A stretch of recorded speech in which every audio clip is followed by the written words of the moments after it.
দেশ বিদেশে ব্যবসা বাণিজ্য আর অর্থনীতির সব খবর নিয়ে আমন্ত্রণ বিজনেস রিপোর্টে।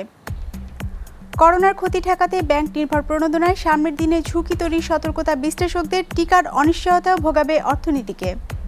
করোনার ক্ষতি কাটাতে ক্ষুদ্র ও কুটির শিল্পের উদ্যোক্তাদের বাজেটে কর ছাড় দেওয়ার পরামর্শ। নিষেধাজ্ঞার 2 মাস পরও জেলেদের জালে মিলছে না ইলিশ, জেলেদের মধ্যে হতাশা। এমন সব খবর নিয়েই আমাদের আজকের আয়োজন।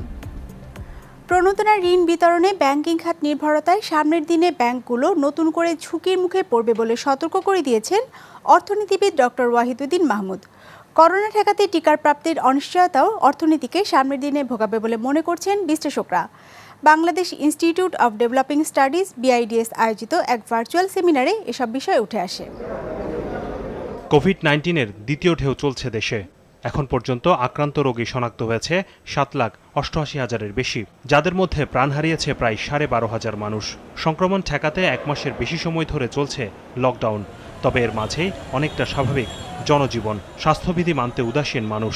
এমন পরিস্থিতিতে গেল 1 মাস ধরে আবার ঊর্ধ্বমুখী সংক্রমণের হার। কিছু বাস্তব কারণে এবং বিভিন্ন গোষ্ঠীর দাবি দেওয়ার কারণে আমরা অপরিকল্পিতভাবে এগুলোকে আস্তে আস্তে ছাড় দিই, শিথিল করি, যাতে করে কোনো ক্ষেত্রে কিন্তু অনেক বৈপরীত্য দেখা দেয়, হিতে বিপরীত হয়ে যায়।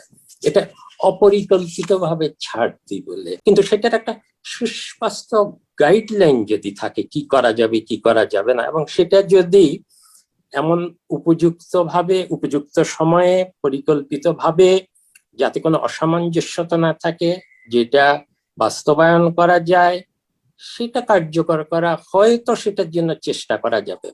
ভাইরাসটি নিয়ন্ত্রণে টিকা প্রয়োগ কার্যক্রমে শুরুতে বিশ্বের প্রথম সারিতে ছিল বাংলাদেশ। তবে ভারত টিকা রপ্তানি বন্ধ করে দেওয়ার পরই সংকট শুরু হয় দেশে। সরকারি হিসেবে এখন পর্যন্ত প্রথম ডোজের টিকা পেয়েছে 58 লাখ মানুষ, আর দ্বিতীয় ডোজ পেয়েছে 39,25,000। সরকারের হাতে যে 5 লাখের মতো টিকা আছে তাও শেষ হয়ে যাবে এই সপ্তাহেই। অর্থাৎ দ্বিতীয় ডোজ দেয়া নিয়ে অনিশ্চয়তায় প্রায় 13 লাখ মানুষ। বিভিন্ন দেশ থেকে টিকা আনার যে চেষ্টা চলছে তা এখনো অনিশ্চিত। অ্যাস্ট্রাজেনেকার টিকা যেহেতু প্রথম ডোজ নেওয়া হয়েছে, দ্বিতীয় ডোজ এখন পর্যন্ত পাওয়া তথ্যের ভিত্তিতে বলা যায় যে তাদেরকে অ্যাস্ট্রাজেনেকার বা অক্সফোর্ড অ্যাস্ট্রাজেনেকার বিভিন্ন যে সমস্ত ম্যানুফ্যাকচারিং কোম্পানি আছে সেটার কোনো একটা দিয়ে দিতে হবে। এখন আমরা সিনোফার্মা যেহেতু অনুমোদন পেয়েছে এবং তুলনামূলকভাবে আমাদের কোল্ড চেইন এবং দাম সবকিছু মিলিয়ে এটাকে সরকার কিন্তু এখন আরেকটা অপশন হিসেবে ভেবে সেই বিষয়ে আগাচ্ছে। এছাড়াও আমরা সাস্টেইনেবল প্রক্রিয়া হিসেবে উৎপাদনে কিভাবে যেতে পারি, এটা নিয়েও সরকার বহুদিন ধরে আলোচনা বা সরকারি পর্যায়ে চিন্তা ভাবনা চলছে। শুধু টিকা নিশ্চিত করাই নয়, কোভিডে আয় হারানো মানুষের জীবিকার ব্যবস্থা করাও বড় চ্যালেঞ্জ সরকারের সামনে, যা মোকাবেলায় 1.25 লাখ কোটি টাকার বেশি প্রণোদনার অর্থ বিতরণ করছে সরকার ব্যাংকিং ব্যবস্থার মাধ্যমে। অর্থনীতিবিদরা বলছেন এতে আগামীতে ঝুঁকিতে পড়তে পারে দেশের ব্যাংকিং খাত।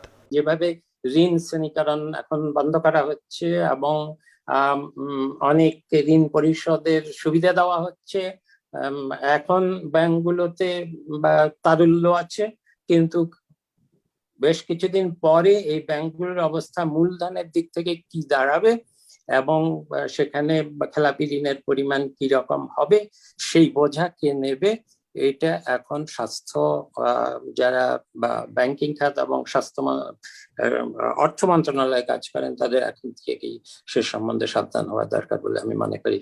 আলোচনায় বলা হয়, দীর্ঘ সময় ধরে শিক্ষা প্রতিষ্ঠান বন্ধ থাকায় শিক্ষার্থী ঝরে পড়ার শঙ্কা বাড়ছে। তাই স্বাস্থ্যবিধি মেনে ধীরে ধীরে আংশিক পদ্ধতিতে শিক্ষা প্রতিষ্ঠান খুলে দেওয়ার পরামর্শ দিয়েছেন বিশ্লেষকরা। শাহাদাত হোসাইন, বিজনেস রিপোর্ট, মাছরাঙা টেলিভিশন। করোনার কারণে সক্ষমতা কমেছে কুটির এবং ক্ষুদ্র ও মাঝারি শিল্প উদ্যোক্তাদের। ব্যবসা টিকিয়ে রাখতে কর্মী ছাঁটাই সহ বেতন কর্তন করতে হচ্ছে তাদের। বিশ্লেষকরা বলছেন, ক্ষতি কাটিয়ে উঠতে সরকারি প্রণোদনা দেওয়া হলেও তার সুফল পাচ্ছেন না প্রান্তিক উদ্যোক্তারা। এমন অবস্থায় আগামী বাজেটে কুটির এবং ক্ষুদ্র ও মাঝারি শিল্পের জন্য বিশেষ বরাদ্দ সহ কর ছাড়ের আহ্বান জানানো হয়েছে। রোববার SME ফাউন্ডেশন আয়োজিত এক ভার্চুয়াল আলোচনায় এসব কথা উঠে আসে।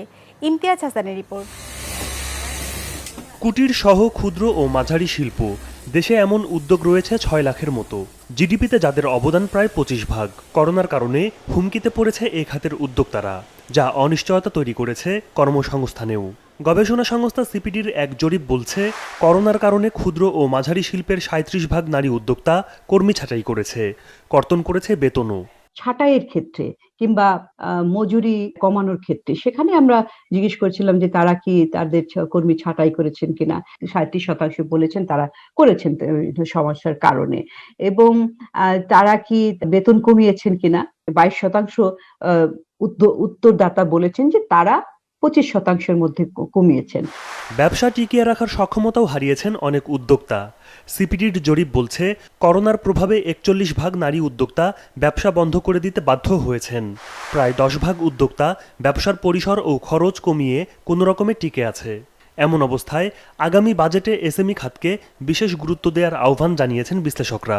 ই কমার্স ব্যবসার ক্ষেত্রে বর্তমানে 5% ভ্যাট প্রযোজ্য, এবং আমার মনে হয় যে প্যান্ডেমিকে যেহেতু আমরা সবাই মোটামুটি অনলাইনে ব্যবসা করছি, এই ভ্যাটটা যেন মওকুফ করা হয়। এই বিশেষ করে যারা ম্যানুফ্যাকচারিং সেক্টরে আছে অথবা দেশীয় জিনিস অনলাইনে বিক্রি করছেন, তাদের ক্ষেত্রে আমার মনে হয় এটা অবশ্যই খুব ইমিডিয়েটলি করা দরকার। এসএমই ইনক্লুডিং ইনফরমাল সেক্টরকে আর একটু সহায়তা দিতে হবে, আর একটু আপনার বাজেটারি সহায়তা, নীতি সহায়তা, এবং যে জায়গাটাতে আসলে সবচেয়ে বড় প্রবলেম আমরা ফেস করছি, হাজার হাজার কোটি টাকা ঋণ দেওয়ার ক্ষেত্রে কি তাহলে সমস্ত কাগজপত্র চাওয়া হয় না? যে কথা আমি বারবার বলি, আমাদের এসএমইদের ক্ষেত্রে বা ইনফরমাল সেক্টরে এই 5 লাখ 10 লাখ 15 লাখ টাকা বা 2 লাখ টাকা লোন দেওয়ার সময় এত কাগজপত্র চাওয়া হয় কেন?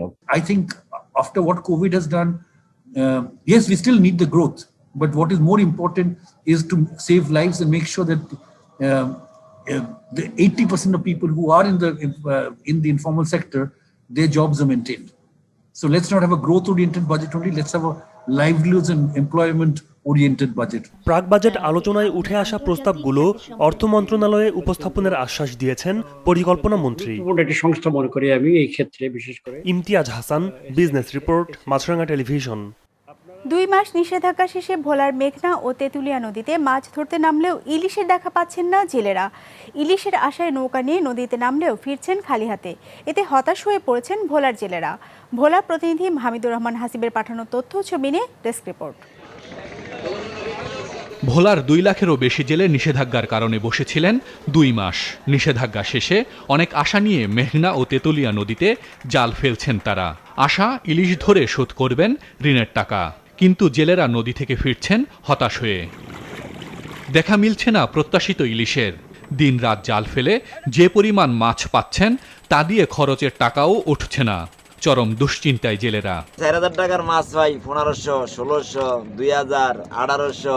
ইলিশ মাছ পাই না, এই গুড়াগাড়া মাছ পাই না, এটা আমাকে পোষা না।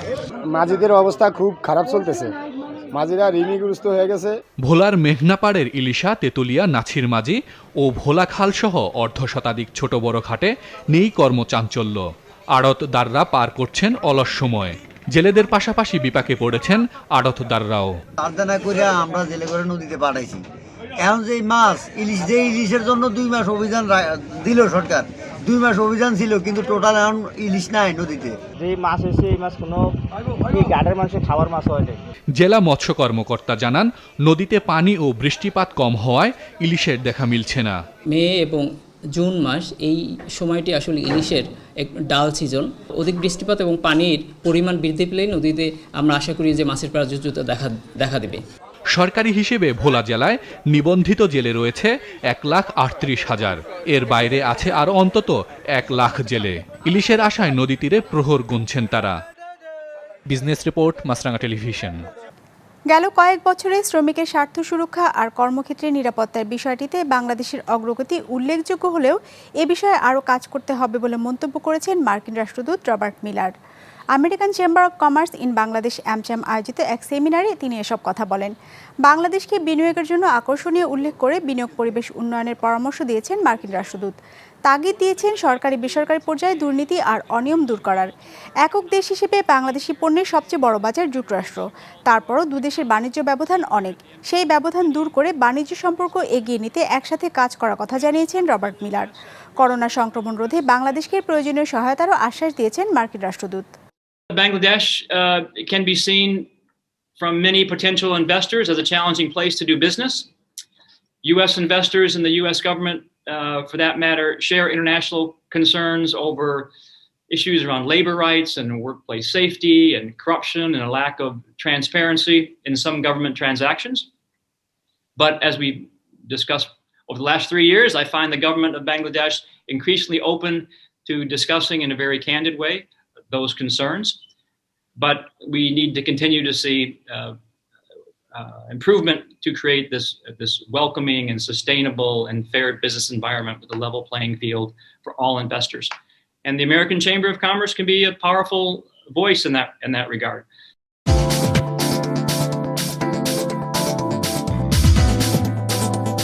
দরপতন দিয়ে শেষ হয়েছে ঢাকা স্টক এক্সচেঞ্জে সপ্তাহের প্রথম কার্যদিবসের লেনদেন। সার্বিক সূচক DSCX 25 পয়েন্ট কমে দাঁড়িয়েছে 5,787-তে। বেচাকেনা হয়েছে 1,485 কোটি টাকার। লেনদেনে অংশ নেওয়া শেয়ার ও মিউচুয়াল ফান্ডের মধ্যে দর বেড়েছে 110টির, কমেছে 188টির, আর অপরিবর্তিত আছে 64টির দর। এবার বাজারে বিশ্লেষণ শুনবো র্যাকিপিএল স্টক ব্রোকারেজের। আজকের দিন শেষে আমরা দেখতে পাচ্ছি যে DSCX 25 পয়েন্ট কমে ক্লোজ হয়েছে 5,787 পয়েন্টে। যদি আমরা বিগত কিছুদিনে ইন্ডেক্সের ট্রেন্ড অ্যানালিসিস করি তাহলে আমরা দেখতে পাচ্ছি গত 4th মে থেকে 17th মে পর্যন্ত কিন্তু DSCX টানা আপ ট্রেন্ডে ছিল এবং এই সময়টাতে ইন্ডেক্স বেড়েছে 328 পয়েন্টের মতো। অতএব এই আপ ট্রেন্ডের পরে মার্কেটে কিছুটা কারেকশন এক্সপেক্টেডই ছিল, যার ফলে আমরা এর পরবর্তী 4 দিনে মার্কেটে 52 পয়েন্টের মতো কারেকশন লক্ষ্য করেছি। তবে আজকের দিন শেষে যদি আমরা ডিএসসিতে লার্জ ক্যাপ সেক্টরগুলোর পারফরমেন্সের দিকে তাকাই তবে আমরা দেখতে পাচ্ছি আজকে ইঞ্জিনিয়ারিং সেক্টর ছাড়া বাকি সবগুলো লার্জ ক্যাপ সেক্টরই কিন্তু দিন শেষে নেগেটিভলি পারফর্ম করেছে। তবে ইন্ডেক্সের এই ডাউন ট্রেন্ড এবং সানডেতে যেহেতু ওভারঅল ফরেন ট্রেডও কিছু কম থাকে, এই দুইটি কারণে মূলত আজকে ডিএসসিতে ওভারঅল ডেইলি টার্নওভার গত বৃহস্পতিবারের তুলনায় শতকরা 10% কমেছে এবং আজকে সারাদিনে ঢাকা স্টক এক্সচেঞ্জে ট্রেড হয়েছে 1,486 কোটি টাকা।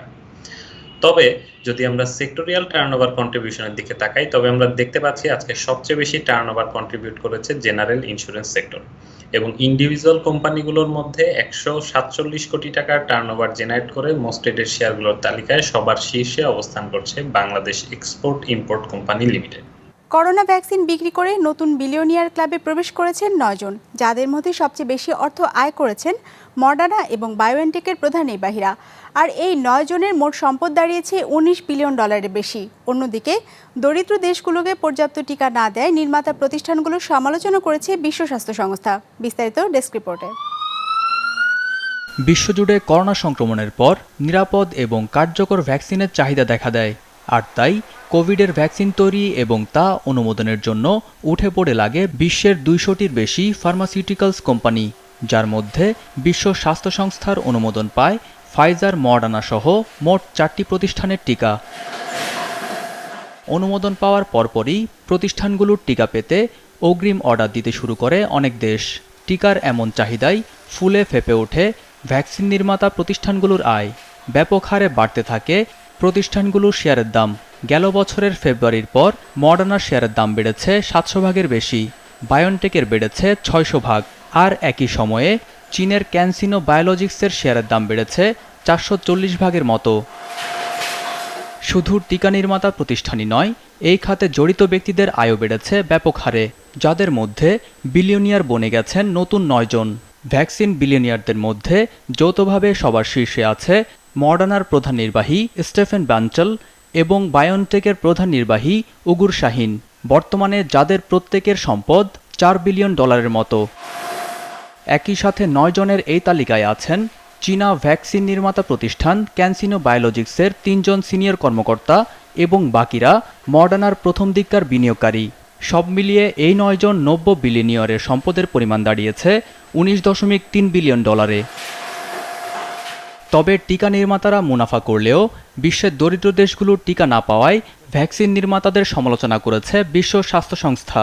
সংস্থাটির দাবি, বিশ্বের মোট উৎপাদিত টিকার 87 ভাগই ধনী দেশগুলো পাচ্ছে, যেখানে নিম্ন আয়ের দেশগুলোর টিকা পাচ্ছে মাত্র 0.2 ভাগের মতো। আর IMF বলছে মাত্র $50 বিলিয়ন খরচ করলেই 2022 সাল নাগাদ বিশ্বের প্রায় 60 ভাগ মানুষকেই টিকা দেওয়া সম্ভব। And for this reason, we have published today a contribution to the ongoing debates on how to address the gap in vaccines, diagnostics and therapeutics that many developing countries face, and help bring the pandemic substantially under control everywhere for everyone's benefit. It builds on the work of WHO, the World Bank, Gavi, African Union. It has three broad elements at the estimated cost of $50 billion. শুক্রবার অনুষ্ঠিত health সামিটে দরিদ্র দেশগুলোকে টিকার আওতায় আনার লক্ষ্যে ধনী দেশ এবং দাতা সংস্থাদের থেকে $35 বিলিয়ন এবং বাকি $15 বিলিয়ন বিভিন্ন দেশের সরকার ও উন্নয়ন ব্যাংকগুলো হতে নেয়ার কথা জানানো হয়েছে।